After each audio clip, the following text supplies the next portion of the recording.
Glória a Deus. 1 João capítulo 2, nós vamos ler até o versículo 14. 1 João 2, até o 14. Filhinhos meus, estas coisas vos escrevo para que não pequeis. Se todavia alguém pecar, temos advogado junto ao Pai, Jesus Cristo, o justo.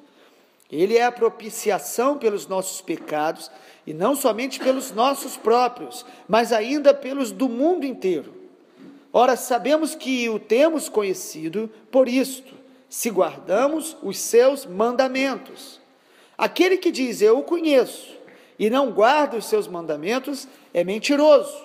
Nele não está a verdade. Aquele, entretanto, que guarda a sua palavra, nele verdadeiramente tem sido aperfeiçoado o amor de Deus. Nisto sabemos que estamos nele. Aquele que diz que permanece nele, esse deve também andar assim como ele andou. Amados, não vos escrevo mandamento novo, senão mandamento antigo, o qual desde o princípio tivestes. Este mandamento antigo é a palavra que ouvistes. Todavia vos escrevo novo mandamento. Aquilo que é verdadeiro nele e em vós, porque as trevas se vão dissipando e a verdadeira luz já brilha. Aquele que diz estar na luz e odeia seu irmão, até agora está nas trevas. Aquele que ama seu irmão permanece na luz, nele não há nenhum tropeço. Aquele, porém, que odeia seu irmão está nas trevas, anda nas trevas e não sabe para onde vai, porque as trevas lhe cegaram os olhos. Filhinhos, eu vos escrevo, porque os vossos pecados são perdoados por causa do seu nome. Pais, eu vos escrevo, porque conheceis aquele que existe desde o princípio. Jovens, eu vos escrevo, porque tendes vencido o maligno. Filhinhos, eu vos escrevi porque conheceis o Pai. Pais, eu vos escrevi, porque conheceis aquele que existe desde o princípio. Jovens, eu vos escrevi porque sois fortes, e a palavra de Deus permanece em vós, e tendes vencido o maligno. Louvado seja o nome do Senhor Jesus. João, o apóstolo, conhecido como o apóstolo do amor, pela proximidade dele com Jesus em muitas ocasiões, que escreveu o Evangelho e escreveu o Apocalipse. Ele também escreveu 3 cartas para poder edificar a igreja, principalmente uma igreja próxima, as igrejas próximas da região de Éfeso, onde atualmente é a Turquia. E João dos Apóstolos foi o único que não foi martirizado. Ele viveu bastante, morreu mais idoso. E ele escreve essas 3 cartas para edificar a igreja, mas também para corrigir alguns erros, alguns equívocos que surgiam no meio do povo de Deus. Ele escreve inspirado pelo Espírito Santo também para nos deixar essa revelação, para nos corrigir na nossa caminhada com Deus, para nos lembrar, às vezes, verdades que nós sabemos, mas que nós precisamos praticar, que nós precisamos nos encher delas. As verdades de Deus, elas não podem apenas ser conceitos que nós sabemos. Elas precisam ser verdades, revelações que fazem parte do nosso dia a dia, que nos inspiram, que nos corrigem, que nos moldam. As verdades de Deus, elas são vivas. A Bíblia diz que a palavra de Deus ela é viva, viva e eficaz, mais poderosa do que uma espada de 2 gumes. E aí, João escreve essa carta maravilhosa. Ontem nós vimos a ênfase dele nesse Deus que é amor. E no capítulo 2, 3, todos os capítulos, ele vai falar muito sobre esse Deus que é amor. Mas nós vimos ontem que o Deus de amor, ele é luz. O fato de Deus ser amor não cobre os nossos pecados e erros, não nos torna, por isso, livres para pecar. O amor de Deus nos atrai para a luz. Ele nos ama tanto que Ele quer que andemos na luz, porque a luz é a verdade que liberta, que cura. Um Deus de amor nos ensina que ele é luz. E no capítulo 2, vimos hoje, agora na leitura, que ele continua nessa ênfase, quando ele fala: filhinhos, eu vos escrevo para que vocês não pequem, versículo 1. É interessante que ontem vimos que no capítulo 1, o apóstolo João diz que nenhum de nós pode dizer que não tem pecado, e agora ele diz: olha, eu escrevo para que vocês não pequem. Parece uma contradição, mas não é. O que a Bíblia diz é que todos nós somos pecadores na natureza, mas que nós não devemos viver no pecado como um hábito, praticar o pecado como hábito, que chamamos de transgressão. As verdades de Deus, os mandamentos de Deus, nós não podemos transgredi-los, porque isso seria iniquidade, isso seria atrair para nós as trevas. E ele diz: filhinhos, eu vos escrevo para que vocês não pequem. Mas aí há a provisão de Deus. No versículo 1 ainda ele diz: mas se pecar, temos um advogado. O advogado é Jesus. Jesus é o nosso advogado. E ele é o advogado que morreu em nosso lugar, que o sangue dele nos purifica.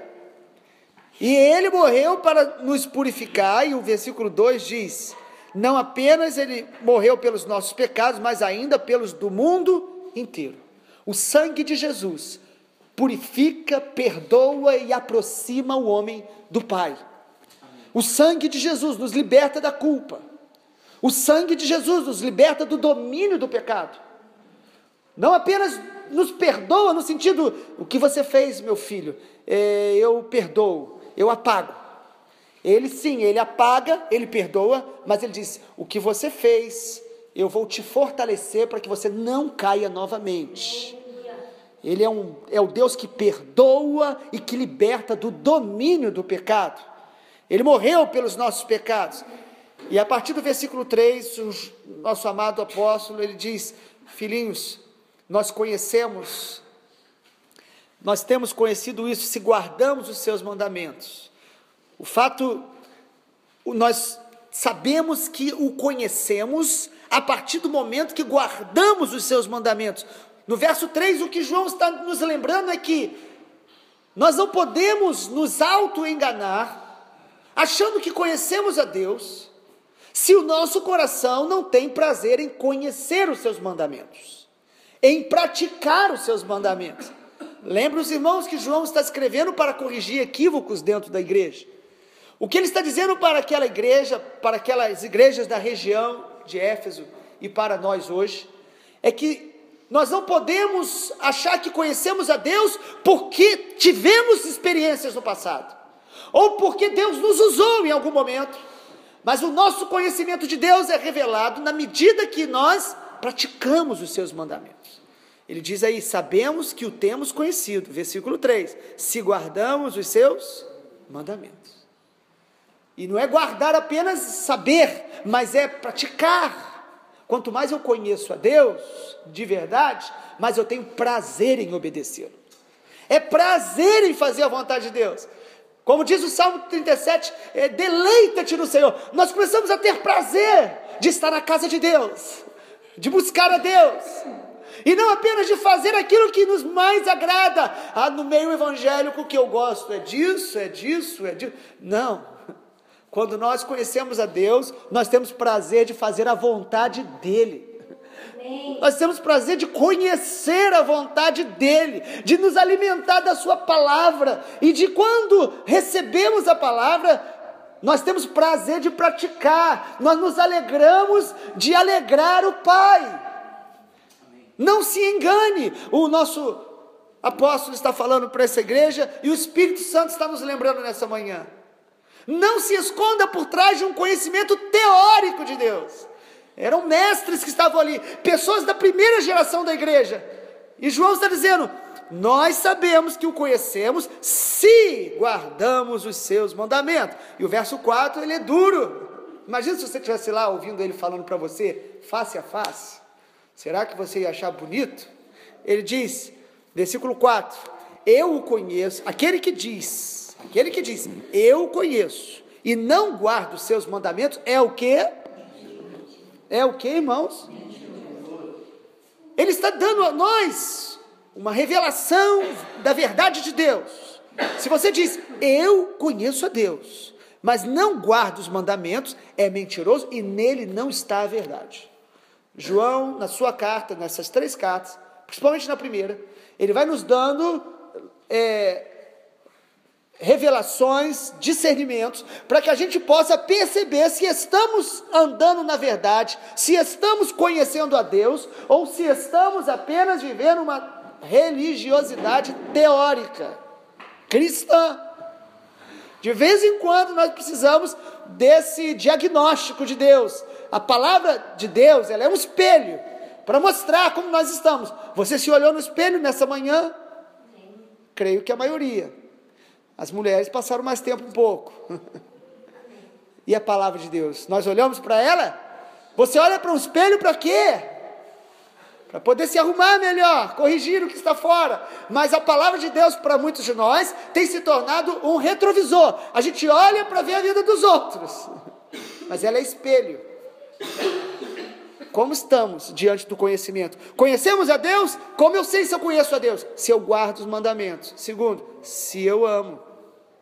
Porque no versículo 5 diz, aquele que guarda a sua palavra, nele está sendo aperfeiçoado o amor de Deus. Nisso sabemos que estamos nele. Aquele que diz que permanece nele, deve andar como ele andou. Sabe como eu sei que eu estou conhecendo a Deus? Eu quero imitar Jesus. Eu quero ter o caráter parecido com o de Jesus.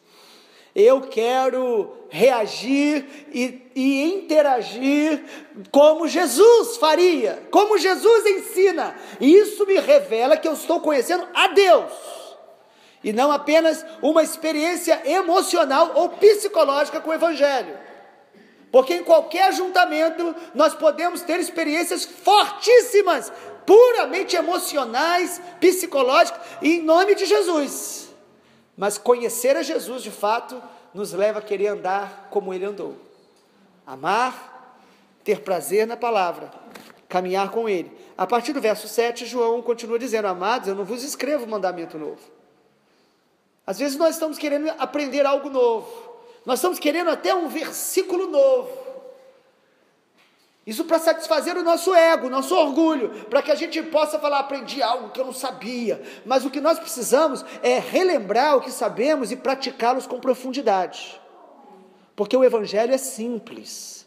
O Evangelho e a verdade abatem o nosso orgulho e estabelecem em nós o caráter de Jesus, o amor de Jesus, a alegria do Espírito Santo, o fruto do Espírito, o reino de Deus em nós, que é justiça, paz e alegria no Espírito Santo. Eu não escrevo nada novo, eu escrevo o que é antigo, vocês já sabem, é a palavra que vocês ouviram. O verso 8 ele diz, mas eu também escrevo algo novo, que é verdadeiro, que as trevas vão se dissipando, e a verdadeira luz já brilha, e quem odeia o seu irmão está nas trevas. Você pode dizer, eu não estou nas trevas, mas o que mostra que eu estou nas trevas, ou na luz, é a capacidade de amar o irmão. E amar não é gostar. Amar é uma decisão de tratar as pessoas como Jesus trataria. Amar é ser como Jesus. Amar é tratar as pessoas como Jesus trataria. Versículo 10. Aquele que ama seu irmão permanece na luz e nele não há tropeço. Aquele que odeia está nas trevas e ela não sabe para onde vai. As trevas lhe cegaram os olhos. Quando a pessoa não perdoa, alimenta a ira, a ofensa, ela vai perdendo discernimento, e chega uma hora que ela não percebe que ela está cega, ela não percebe que ela está no engano, ela ainda se justifica dizendo, não, eu não tenho nada contra aquela pessoa, nada, aquilo aí já passou, não quero nem falar disso, porque não quer mexer, porque algo de trevas entrou ali. O que mais atrai as trevas para uma pessoa é a falta de perdão. O que mais rapidamente entristece o Espírito Santo é a gente não perdoar. Satanás sabe disso e ele lança setas. A Bíblia, quando fala não deis lugar ao diabo, o contexto fala irai-vos e não pequeis, nem deis lugar ao diabo, longe de vós toda raiz de amargura. Lá em Hebreus também diz isso. O não dar o lugar ao diabo está em Efésios. Mas quero concluir o versículo 12 até o 14, o que João enfatiza é a palavra de Deus para todas as gerações dos filhos de Deus. Ele diz: filhinhos, eu escrevo porque os pecados são perdoados. Pais, eu escrevo porque vocês conhecem aquele que existe desde o princípio. E jovens, eu escrevo porque vocês têm vencido o maligno. João, nesse contexto aqui, alguns até consideram que ele pode estar falando para filhinhos, pais e jovens, no sentido espiritual, as pessoas mais novas, recentes na fé, os filhos espirituais e aqueles que já são pais espirituais. Mas a verdade é que, sendo no natural ou no espiritual, o que João está dizendo é: a palavra de Deus precisa ser praticada por todos, de maneira indistinta, né? Independe da tua idade ou da tua maturidade espiritual, nós precisamos praticar a palavra. Maturidade espiritual não é o quanto eu conheço da Bíblia, mas é o quanto eu pratico. E tudo que João vai dizendo é: jovens, vocês são fortes, porque vocês guardam a palavra. A palavra torna um jovem forte em Deus. Pais, vocês conhecem o Senhor. Vocês conhecem o Pai. Filhinhos, vocês conhecem o Pai. E pais, vocês conhecem aquele que existe desde o princípio. Que o Senhor Jesus nos abençoe nessa manhã e nos ensine através da palavra a guardar o nosso coração de todo alto engano, para a glória de Jesus, em nome de Jesus. Amém.